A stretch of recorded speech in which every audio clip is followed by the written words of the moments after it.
미국 캘리포니아주 로스앤젤레스, LA 교회의 부촌인 아카디아의 아일린 왕 시장이 11일 사임했다.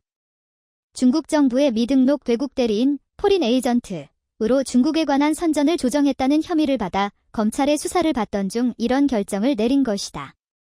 미국의 외국 대리인 등록법 FARA은 외국 정부의 이익을 위해 일하게 될 경우 대리인으로 등록해 주요 활동 및 접촉 내역을 신고하게 돼 있다.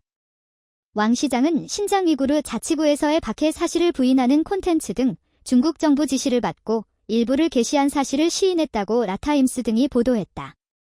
미국을 비롯한 서방 주요국에서는 주요 인사를 포섭해 자국에 유리한 방향으로 여론을 끌고 가려는 중국의 이른바 영향력 공작이 횡행하고 있다.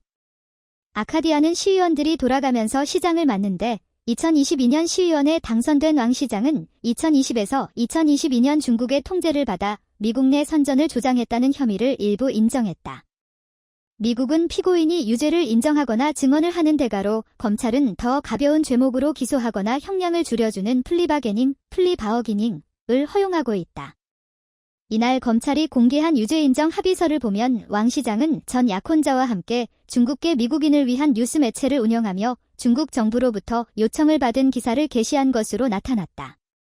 전 약혼자는 먼저 유죄를 인정해 4년형을 받았다고 한다. 왕 씨는 2021년 6월 중국 정부 관리로부터 신장 문제에 관한 중국의 입장이란 메시지를 받았다. 여기에는 LA주재 중국 총영사가 라타임스에 보낸 독자 투고가 포함돼 있었는데 구금 박해 학살 의혹이 제기된 중국 신장 지역에서 생산된 면화에 대한 제품 불매를 지지하는 라타임스 사설에 반박하는 내용이었다. 이는 대만 문제와 더불어 국제사회에서 중국이 가장 민감하게 여기는 이슈 중 하나다. 신장에는 집단 학살이 없고 면화 생산을 포함한 어떤 생산 활동에서도 강제 노동이라는 것이 존재하지 않는다는 게 요지였는데 왕 시장은 링크를 받은 지 몇 분 만에 기사를 자신의 매체에 게재했다. 피드백을 받은 중국 정부 인사가 정말 빠르다 훌륭하다고 답할 정도였다. 다만 왕 시장 측 변호인단은 이런 행위가 시장 재임 전에 이뤄진 것이라는 점을 강조했다.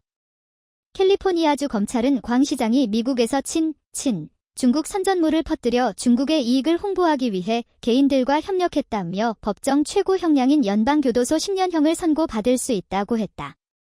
캐시 파텔 연방수사국 FBI 국장은 이날 트위터에서 왕 시장에 대한 기소 사실을 전하며 광 시장은 미국에서 중국의 선전을 촉진하고 중국의 지시에 따라 그들의 이익을 증진시켰다며 FBI와 우리의 연방 파트너들은 전국 곳곳의 미국 기관에서 이런 영향력을 뿌리를 뽑기 위해 계속해서 적극적으로 대응하고 있다고 했다.